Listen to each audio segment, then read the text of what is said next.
అందరికీ నమస్కారం అండి. ఫిబ్రవరి 26న మహాశివరాత్రి వస్తుంది. మహాశివరాత్రి రోజు మనం ఎలాగ శివుణ్ణి పూజిద్దాము అనేది విషయం తెలుసుకుందాము. ముఖ్యంగా పరమశివుడు అభిషేక ప్రియుడు. పరమశివుడికి పంచామృతాలతో అభిషేకం చేస్తే ఏ పదార్థాలతో అభిషేకం చేస్తే ఏ ఫలితం వస్తుందో వాటి గురించి వివరంగా తెలుసుకుందాము. ముందుగా ఆవు పాలతో అభిషేకం చేస్తే సర్వ సౌఖ్యములు కలుగుతాయి. అంటే శివుడు మనకి ఏ టైంకి ఏమి ఇవ్వాలో, ఏది ఇస్తే మనం అభ్యున్నతికి చేరుకుంటామో అవి తప్పకుండా శివుడు మనకి అందిస్తారన్నమాట. శివుడు బోల శంకరుడు అండి. ఆయన నెత్తి మీద ఒక చెంబుడు నీళ్లుతో అభిషేకం చేసిన ఆయన తన భక్తుల్ని కోరిన వరాలన్నీ ఇచ్చేస్తారు. అంటే పూజించే భక్తులకి వాళ్ళకి ఏమి ఇస్తే, ఏ టైంకి ఏమి ఇవ్వాలి, ఏమి ఇస్తే వాళ్ళు అభ్యున్నతికి చేరుకుంటారో ఆ వరాల జల్లు కురిపిస్తారు పరమశివుడు. ఆవు పాలతో అభిషేకం చేస్తే మొట్టమొదటిగా కలిగే ఫలితము సర్వ సుఖములు మీ సొంతం అవుతాయి. అవి ఎలాగో ఒక కథ రూపంలో తెలుసుకుందాము. ఒక ఇద్దరు భక్తులు శివాలయానికి వచ్చారు. అందులో ఒక భక్తుడు శివుణ్ణి ఇలా మనసులో ధ్యానిస్తున్నారు. పరమశివ, నా మీద ఎంత దయ తండ్రి నీకు, నాకు పరమ గయ్యాలి అయిన భార్యనిచ్చావు. నేను సంసార లంబటంలో పడి నిన్ను ఎక్కడ మర్చిపోతానో అని నాకు ఇటువంటి భార్యనిచ్చావు.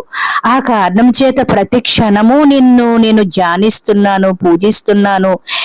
ఈ విధంగా నా జన్మ ధన్యమైందయ్యా, ధన్యోస్మిని అని పూజించారట. ఇలా మనసులో పరమశివుడికి అర్చనాంతరము, అభిషేకానంతరం ఇలాగ మనసులో దేవుడికి ఇలా తన విన్నపము విన్నవించుకున్నారట.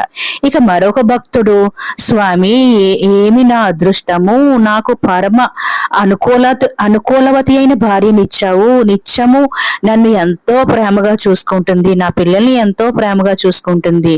నాకు సంధ్యావందనానికి త్రిసంధ్యలకి అన్ని పూజా సామాగ్రి అమరుస్తుంది. నాకు అన్ని సకల సౌకర్యాలు కల్పిస్తుంది. ఏమి ధన్యమయ్యా, నాకు ఇంతటి చక్కటి భార్యని ప్రసాదించావు అని ఆ భక్తుడు మనసులో పరమశివుడికి ధన్యవాదాలు తెలుపుకున్నారటండి. ఇది అలా పరమశివుడు భక్తులకి ఏది ఇస్తే మంచిదో వాళ్ళు కర్మానుసారము అలా అందచేస్తారన్నమాట. ఈ కథ వింటే మనకి ఏమర్థమవుతుందంటే, ఒకరికి గయ్యాలి భార్య రావడం సుఖస్థానం అయింది, మరొకరికి అనుకూలవతి అయిన భార్య రావడం సుఖస్థానం అయింది. అది పరమశివుడు మనకి మనసుకు ఏది నచ్చితే అది ప్రసాదిస్తారన్నమాట ఆవు పాలతో అభిషేకం చేస్తే. ఇది ఒక నిదర్శనం అండి. ఆవు పాలతో అభిషేకం చేసిన తర్వాత జలము అంటే నీళ్లతో అభిషేకం చేయాలి. ఏ పదార్థాలతో అభిషేకం చేసినా ఆ పదార్థం వేసి మరలా నీళ్లతో అభిషేకం చేయాలి. ఇక ఆ తేనెతో అభిషేకం చేయడం వల్ల వచ్చే ఫలితం గురించి తెలుసుకుందాము. తేనెతో అభిషేకం చేయడం వల్ల అపారమైన తేజస్సు వస్తుంది. మరియు తేనెతో అభిషేకం చేయడం వల్ల అపారమైన దైవభక్తి కలుగుతుంది. విషయముల యందు మనకి సరైన అవగాహన కలుగుతుంది. అలా తేనెతో అభిషేకం చేసాక మరలా జలంతో అభిషేకం చేయాలి. ఇక మూడవ పదార్థమైన నెయ్యి, ఆవు నెయ్యితో అభిషేకం చేస్తే కలిగే ఫలితం గురించి తెలుసుకుందాము. ఆవు నెయ్యితో అభిషేకం చేయడం వల్ల అపారమైన సంపద కలుగుతుంది.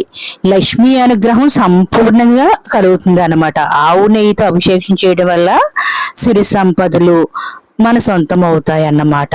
అలా శివుడు మనకి ఎన్నో సంపదలు ఇస్తారు ఆవు నెయ్యితో అభిషేకం చేయడం వల్ల. ఆవు నెయ్యితో అభిషేకం చేశాక మరలా జలంతో అభిషేకం చేయాలి. ఇక ఆవు పెరుగుతో అభిషేకం చేస్తే మనం చేసిన కర్మల వల్ల, ఎన్నో పాపకర్మల వల్ల అది మనకి అనారోగ్య రూపంలో పీడిస్తుంది.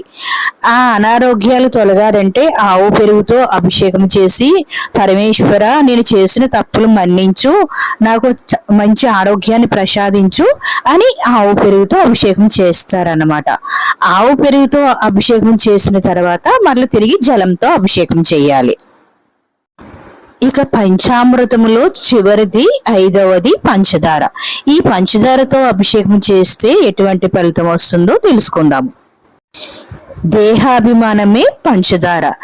ఈ దేహం మీద నేను మమకారాన్ని విడలేకపోతున్నాను స్వామి, నా మనస్సు నీ వైపు లగ్నం చెయ్యి అనేసి పంచదారతో అభిషేకం చేస్తారు.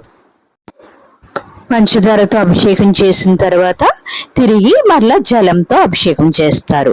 ఇలా పంచామృత అభిషేకాలు అయిన తర్వాత ఆ శివలింగాన్ని మనం శుభ్రంగా తుడిచి ఒక పీఠంపై పెట్టి దానికి గంధము పెట్టి అక్షింతలు వేసి పుష్పాలతో మారేడు దళాలతో అర్చన చేస్తారన్నమాట. ఇలా చేయడం వల్ల విపరీతమైన శివుని అనుగ్రహము, శివుని కటాక్షము మనకి ఎంతో ఎక్కువగా కలుగుతుంది. ముఖ్యంగా శివరాత్రి రోజు ఉదయమే బ్రాహ్మీ ముహూర్తంలో అంటే తెల్లవారుజామున 3 గంటలకే లేచి అభ్యంగన స్నానము, తలస్నానము చేసి శివునికి అభిషేకానికి కావలసిన ద్రవ్యములన్నీ ముందుగానే ఏర్పాటు చేసుకుంటాం కదండి. అప్పుడు ఆ ద్రవ్యములతో అభిషేకము అనంతరం అర్చన చేసుకోవాలి.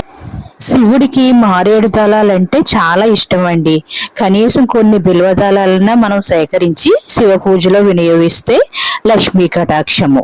ఇప్పుడు మారేడు దళాలు చెట్టు స్థలం ఉంటే ఓపెన్ ప్లేస్ లో పెంచుకోవచ్చు, లేదంటే కుండీలో కూడా తులసి మొక్కలాగానే మనం మారేడు మొక్కను కూడా పెంచుకోవచ్చు అండి.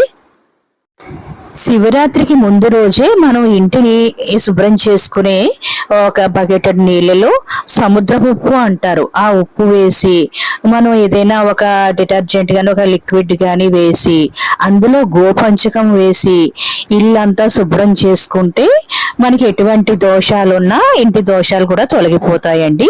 పూజకి మన ఇల్లు పవిత్రంగా ఉన్నట్లు అర్థం అన్నమాట. ఇక శివరాత్రి రోజు ముఖ్యంగా ఆచరించవలసింది ఉపవాసము. ఉపవాసము అంటే మనము పూర్తిగా కడుపు నిండా తింటే మనకి దేవుడి మీద భక్తి ఉండదు. కాకపోతే మన ఆరోగ్య రీత్యా మనం పూర్తిగా ఉపవాసం ఉండగలము అంటే ఉండవచ్చు. కనీసం ఒక పండో ఫలమో తిని కూడా ఉపవాసం ఉండొచ్చు. ఉపవాసము అంటే దేవునికి దగ్గరగా ఉండడము అని అర్థము.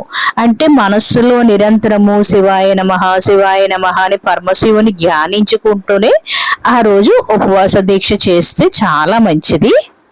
ఇక ముఖ్యంగా చేసేది జాగరణ. జాగరణ అంటే మనకి శివునికి సంబంధించినవి ఒక భక్తి కార్యక్రమాలు, లేదంటే ఒక శివ పురాణం వినడం, లేదంటే శివునికి ప్రీతికరమైన అష్టకాలు, శివాష్టకము, ఒక శివునికి సంబంధించిన స్తోత్రాలు చదవడము, ఇలా జాగరణ చెయ్యాలన్నమాట. శివనామ సంకీర్తనలతోనే జాగరణ చెయ్యాలి. ఓపిక ఉన్న వాళ్ళు తెల్లవారుజాము వరకు జాగరణ చెయ్యవచ్చు. అలా ఉండలేని వాళ్ళు ఆరోగ్యం సహకరించకపోతే అర్ధరాత్రి 12 గంటల వరకు ఈ జాగరణ చేసినా చాలు.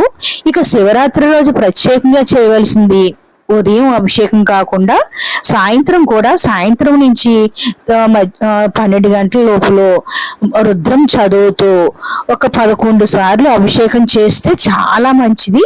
అంత ఓపిక లేని వాళ్ళు కనీసం 5 లేదా 3 సార్లు రుద్ర నమక చమకాలు వింటూ గాని చదువుతూ గాని అభిషేకం చేసుకుంటే శివుని అనుగ్రహం సంపూర్ణంగా అందరి మీద ఉన్నట్టేనండి, మన అందరి మీద.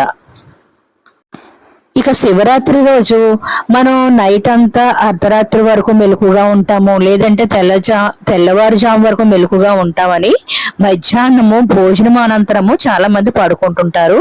ఇది చాలా తప్పండి. ఇలా పడుకోవడం వల్ల శివరాత్రి ఉపవాసం యొక్క ఫలితము అంతగా రాదు.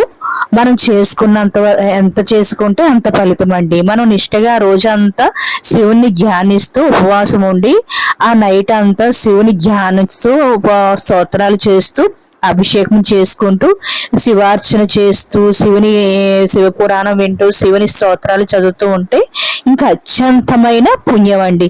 శివుడి అనుగ్రహం ఉంటే ఇంక సాధ్యం కాదంటూ ఏమీ ఉండదు. మనకు ఉండే ఎన్నో కష్టాలు, ఎన్నో బాధలు, ఎన్నో అనారోగ్యాలు అన్నీ తొలగిపోతాయి అన్నమాట.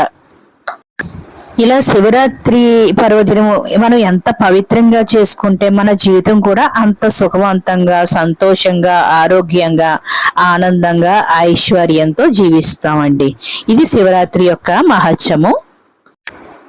ఈ శివరాత్రికి ఉన్న ప్రత్యేకత ఏమిటంటే ఉదయం వీళ్ళని వాళ్ళు మామూలుగా అర్చన చేసుకున్న సాయంత్రం మాత్రం రుద్ర నమక చమకాలు చదువుతూ కానీ వింటూ కానీ అభిషేకంలో ఎన్ని అభిషేకాలు చేస్తే అంత దివ్యమైన ఫలితము అనుభూతి శివుని అనుగ్రహము సంపూర్ణంగా మన అందరి మీద ఉంటుందండి. ఇక శివుడికి ధూపం అంటే చాలా ఇష్టం అన్నమాట. సాంబ్రాణితో గాని గుగ్గిలంతో గాని శివునికి ధూపం వేయడం వల్ల శివుని అనుగ్రహము సంపూర్ణంగా మన అందరి మీద ఉంటుంది. ఇక శివరాత్రి రోజు తప్పకుండా చేయవలసిన మరొక కార్యక్రమము, శివాలయానికి వీలున్నంత వరకు తప్పకుండా వెళ్ళాలండి. శివాలయానికి వెళ్ళి మనం ముందుగా నవగ్రహాలు ఉంటే నవగ్రహాలకి 27 ప్రదక్షిణలు చేసి అప్పుడు తర్వాత నవగ్రహాల ప్రదక్షిణ చేశాక కాళ్ళు కడుక్కోవాలంటారు. అలా ఏమీ అక్కర్లేదండి. అప్పుడు శివాలయంలోకి గర్భాలయంలోకి వెళ్ళి ముందుగా నందీశ్వరునికి నమస్కరించి, నందీశ్వర, నేను ఈ రోజు మహాశివరాత్రి పర్వదిన రోజు శివ పూజ చెయ్యాలనుకుంటున్నాను, శివుని అర్చన చెయ్యాలనుకుంటున్నాను, శివాభిషేకం చెయ్యాలనుకుంటున్నాను, శివునికి జాగరణ చెయ్యాలనుకుంటున్నాను. ఇవన్నీ నాకు శివుడికి విన్నవించి నాకు శివుని కృప కలిగేలా చూడు స్వామి అని నందీశ్వరుని చెవిలో మన కష్టాలు చెప్పుకుని అప్పుడు శివ దర్శనం చేసుకుని అప్పుడు ఇంటికి వచ్చి ఆ రోజంతా ఉపవాసం ఉండి అప్పుడు ఈవినింగ్ మనం అభిషేక కార్యక్రమము సూర్యాస్తం తర్వాత మరలా స్నానం చేసి శివ పూజలో కూర్చుని అలా శివుని నమక చమకాలు శ్రీరుద్రం చదువుతూ మనం శివునికి అభిషేకం చేసుకుంటూ ఓపికని బట్టి ఎన్నిసార్లు అభిషేకం చేసుకుంటే అంత మంచిదన్నమాట. అలా జాగరణ చేస్తే ఇంకా శివుని అనుగ్రహం సంపూర్ణంగా అందరికీ ఉంటుందండి. ఇది నాకు తెలిసిన విషయాలు మీకు షేర్ చేశాను. ఇవి మీకు నచ్చితే please like and subscribe. Thank you for watching.